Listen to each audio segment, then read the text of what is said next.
hiccups, and it was quite the time. I struggled left and right. Stage almost blew up. It was, and the whole week followed suit like that. It just seemed like one thing after another. It was attack after attack after attack, and I got wore out. I got tired. I was sick of it. I just used that time though to reflect back to what I told y'all. I'm still standing, and there's only one reason I'm still standing. That's because God had my back. And I came up this morning with the same mentality that I'm going to get through this, not alone, but with God on my side. This morning we're going to be reading out of 1 Peter, and this is really neat for me. I've always been interested in metal, and I like that back in the day that was a very precious commodity. That was something that was used by everyone, and metal refinery was actually a pretty big deal back then. We go through and we hear sayings in our life like trial by fire. Who's heard that? Raise your hand if you've heard trial by fire. Okay, now if you've experienced trial by fire, raise your hand. Everybody here has been through trial by fire, right? I never really put much thought into it. It was just something I always heard all the time. It was something that you hear, trial by fire, like, okay, yeah, it was tough. But I never really actually put it together until I was reading this word. And it all started to make more sense. Now this is out of the Message here, of course, so it's a little paraphrase, but this is 1 Peter chapter 1, verse 6 through 7. I know how great this makes you feel, even though you have to put up with every kind of aggravation in the meantime. Pure gold put in the fire comes out of it, proved pure. Genuine faith put through this suffering comes out proved genuine. When Jesus wraps all this up, it's your faith, not your gold, that that God will have on display as evidence of his victory. You never saw him, yet you never loved him. You still don't see him, yet you trust him. With laughter and singing, because you kept on believing, you'll get what you're looking forward to. And that's total salvation. Going back to the metal part of everything, I just started blacksmithing this last year and learning how things are put together. And it's interesting because you can put stuff into the fire and do everything you see on TV. You can crank that coal up just as hot as it'll go, and you'll get that steel just looking orange and gold, but you have to know what you're looking for in there. And when you get done, you can tell the quality of metal that you have. I've been watching videos on people that take gold and scrap gold from different pawn shops or places like that, and they'll put it into one little gold bullion. But what they do is they put all this stuff in a bowl, right? And this bowl gets super hot, superheats this metal, and it burns out all the impurities. On top, you get this stuff called slag, right? And it's all the impurities. And so when I was thinking about this a couple weeks ago, when it was just rough and tough, and it was just getting wore out, and I was thinking, man, this is bad. And I start reading this, and I'm like, this makes sense. God's burning out the impurities in my life. One thing that could have helped me was not procrastinating on getting out of bed that morning. If I would have got here 10 minutes sooner, maybe the stage would have blown up, but we could have still practiced a few more songs. You don't know. There's things in each of our lives that hold us back from being the best that we are. God has a way of getting that stuff out of you. Sometimes it's like pulling out a tooth. It's painful. It is scary. It is stressful. It's tiresome. You get weary. You get worn out. But you cannot lose your faith. Like it said right there, faith comes out of the fire, proved pure. Right? The gold that comes out of that fire is proved pure, and they're comparing it to your faith. So it always means when you come out on the other side of it, you're going to have a stronger bond with God. You're going to have a stronger connection with Him. And everything that thinks that it can get in your way will be halted. Those problems that you run into will be short-lived. And I thought that was just pretty interesting. We're going to continue on here to 1 Peter chapter 2. I'll read a little more into this. Welcome, this is verse 4 through 8. Welcome to the living stone, the source of life. The workman took one look and threw it out. God set it in the place of honor. Present yourself as building stones for the construction of a sanctuary vibrant with life, in which you'll serve as holy priests, offering Christ-approved lives up to God. The scriptures provide precedent. Look, I'm setting a stone in Zion, a cornerstone in the place of honor. Whoever trusts in this stone as a foundation will never have cause to regret it. I'm going to stop right there. We get into this chapter here, and they're talking again about a building material. It's one thing Jerry, he understands. If you use bad material, what happens to what you build? Does it normally last? Is it going to fall down? Probably. Is it going to collapse? It's the same thing with our faith. For a long time, I told y'all when I first started preaching up here, I was scared to death of people. I let anxiety run my life. I didn't do what I'm doing right now because I let those imperfections and impurities build up and let that hold me up. Instead of putting all of my faith into God and letting Him be that cornerstone for me. That's a very tough thing to do. I get it. Anxiety for me, that's a real thing. Most people just see it as somebody that you're shaking. But it's a lot more. It feels real. Every time it happens, you feel like you're just about to collapse. But if you go back to your faith and let everything that God has done for you be in the back of your mind, right? Because He's constantly doing things for us. We can always know that. Whether it's a cloud coming over in the sky, cooling you off for the day, or it's somebody letting you out when you're running close on time. They're letting you out into the intersection so you can turn and get to work. There's little things all the time that He's doing. Sometimes people help us out when we're in a bad way.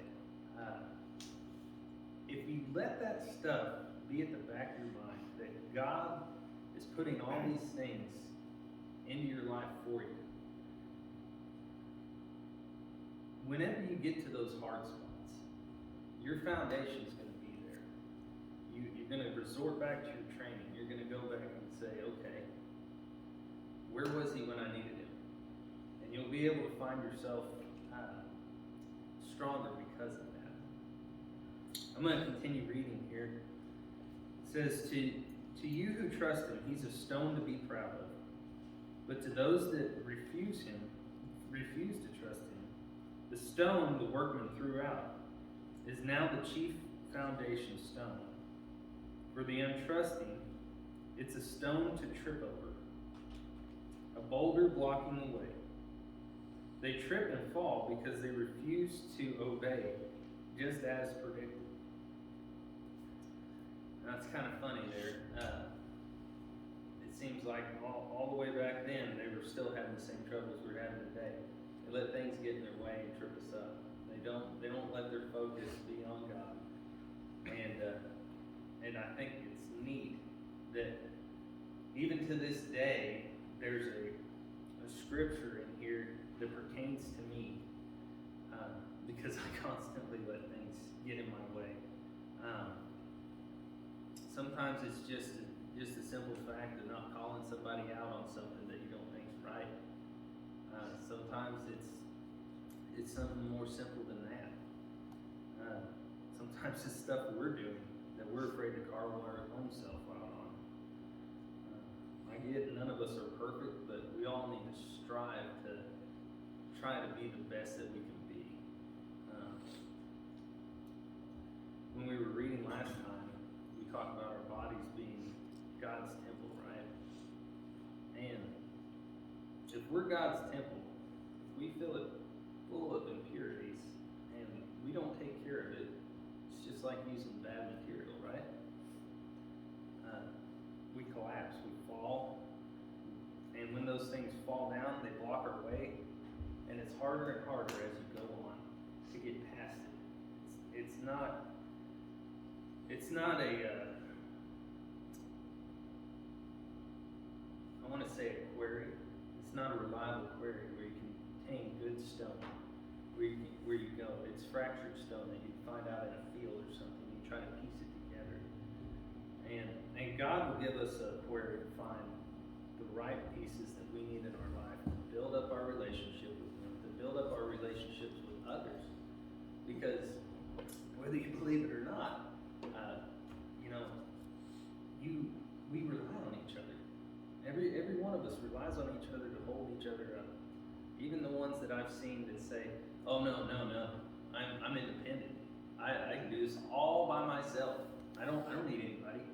I've done this my whole life by myself." Well, believe it or not, you haven't. Somebody else was there holding up part of the end, because I don't know if everyone else notices, but there's 7 billion people in the world, and the world functions because we all work together towards one purpose, and that is to, one man works for this to obtain this so we can have this. It's just like farmers. Farmers rely on one another. The guy in the field that harvests his crop, that's great. But what is he without the guys that take that crop and process it? What are they without the men at the grocery store? Right? We all work together.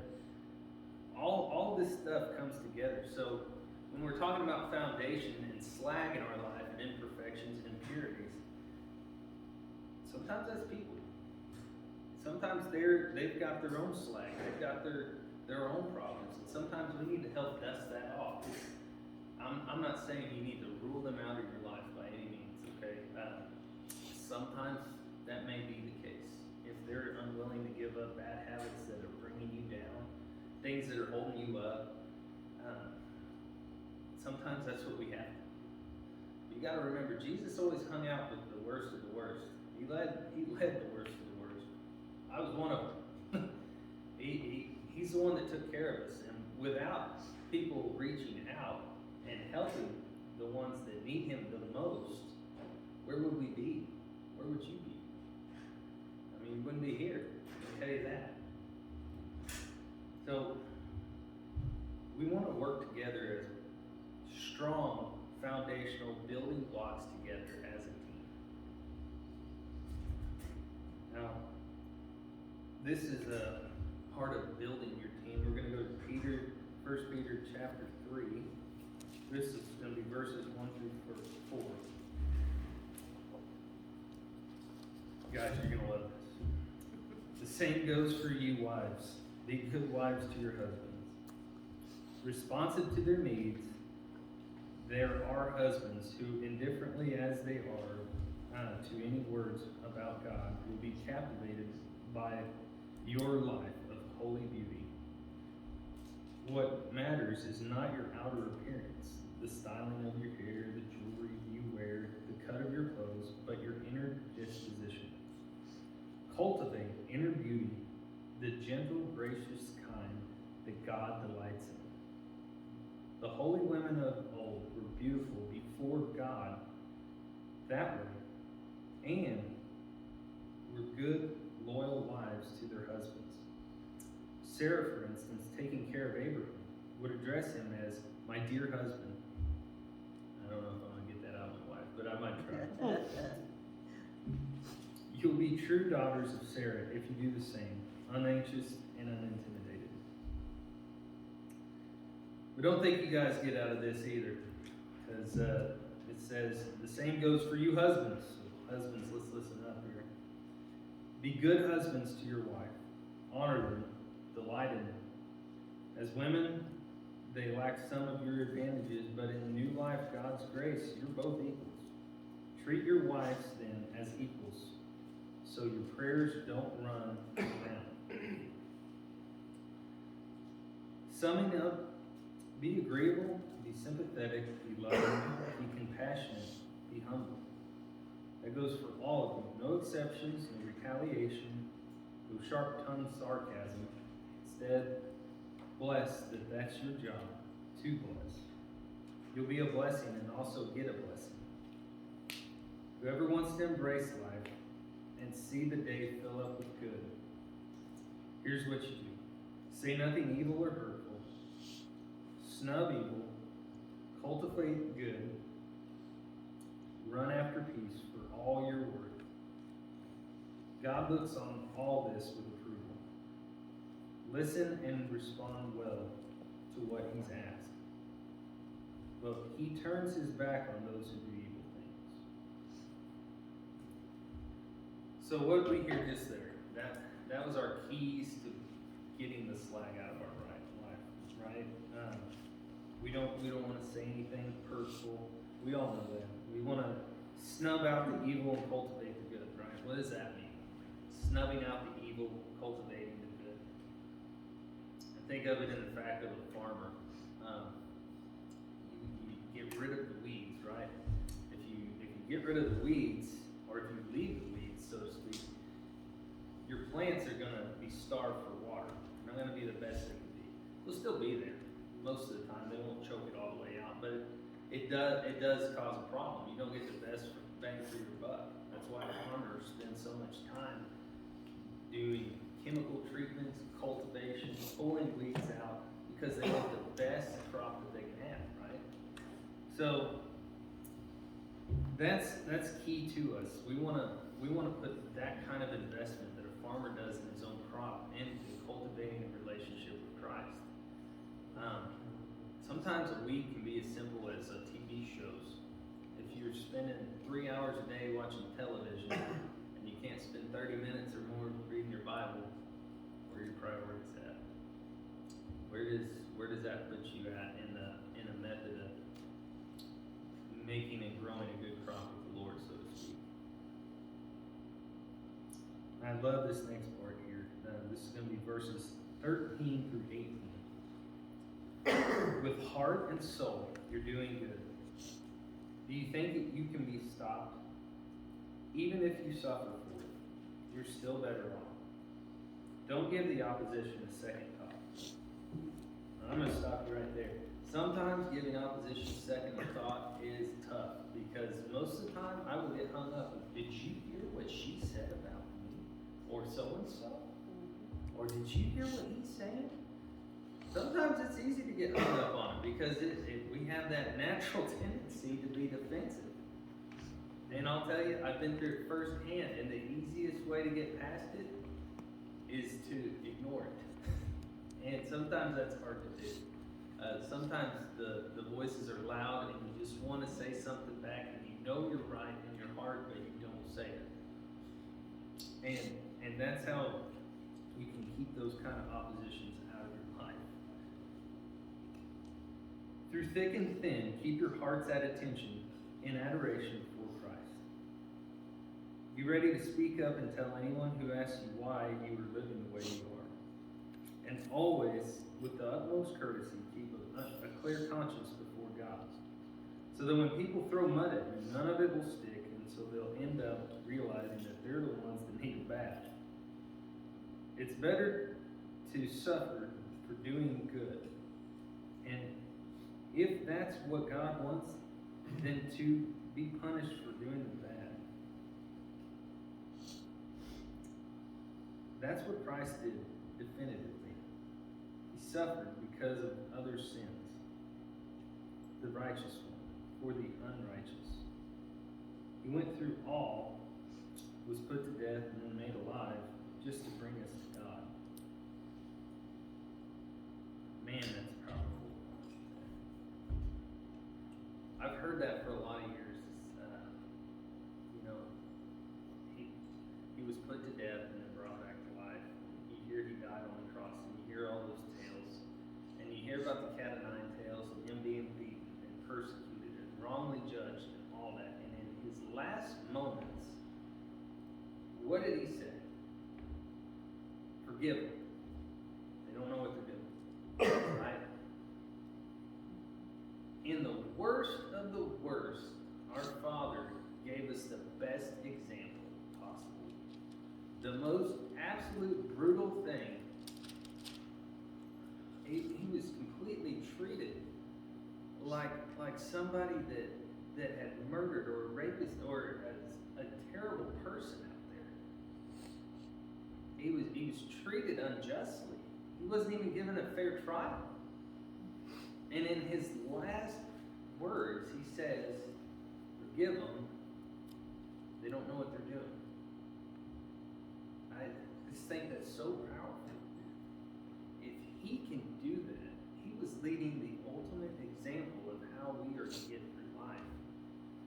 Last week I stumbled, and I think I stumbled because I let other things get in my way. I didn't focus like I should have focused, and it's not always easy to do. I'll be the first to admit it. By no means am I perfect. I'm learning all the time as I read further and further into the Word, and then you'll read something else, and you'll get something else out of it, and so you grow all the time. But that right there, that should be our golden standard. That should be what we focus on. Forgiving others, because they don't know what they're doing. They don't see the big effects. They don't see what's going on. I just think that's amazing. I know that was a short lesson today, but it was a powerful one. It was one that I think we need to remind ourselves of. So I just ask that y'all bow your heads with me as we bring this to God.